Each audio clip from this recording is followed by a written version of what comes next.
పరిపాలన ఎలా అనిపిస్తుంది మీకు? రేవంత్ రెడ్డి మేమే చెప్పగలమమ్మా. ఇక్కడ తెలంగాణలో మేము చెప్పలేము. ఆంధ్రాలో మరి ఆంధ్రాలోనే మరి చంద్రబాబు నాయుడు తర్వాత అంటే మరి ఇప్పుడు బాగుందని అంటారు అందరూ. అంటే అక్కడ కూడా ఫ్రీ బస్సులు ఇస్తాము, గ్యాస్ సిలిండర్లు ఫ్రీగా ఇస్తాను అని అంటున్నారు కదా, మరి ఇస్తాడా?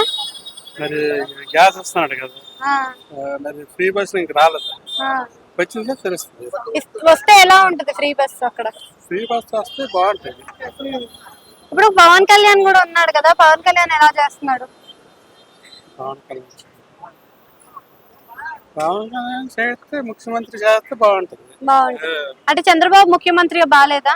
చంద్రబాబు నాయుడు కూడా బాగుంది. కోటం మీద అది మంచి పని కాదు. అతనికి మంచి ఇది ఉంది కదా. మరి జగన్మోహన్ రెడ్డిది బాగుందంటదా? జగన్ క్లాస్ అది. మరి ఎందుకు ఓడిపోయాడో మరి మనం చెప్పలేం. మరి ఆయన ఇచ్చే పథకాలు ప్రజల్ని సోమరిపోతులను చేసినాయని అన్నారు కదా. కాదు, ఆయన మంచిగానే చేశాడు. చాలా మంచి. ఇప్పుడు అందరూ అంటారు కదా అమ్మఒడి మరి ఎలా ఉంది? అమ్మఒడి చాలా మంది ఇప్పుడు అంటారు మేము ఎందుకు గెలిపించాము.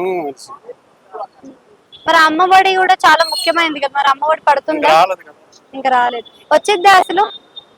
వచ్చేద్దా అసలు? వచ్చేస్తే మంచిదే, ఇచ్చినట్టుగా ఉంటుంది కదా. ఇప్పుడు లేట్ అయిపోయింది. అంటే ఇప్పుడు జగన్ మంచిగా చేసిండా, రేవంత్ రెడ్డి జగన్ బాగా చేశాడా, లేకపోతే చంద్రబాబు బాగా చేశాడా పరిపాలన అంటే ఏం చెప్తారు? జగన్ బాగా చేశాడు.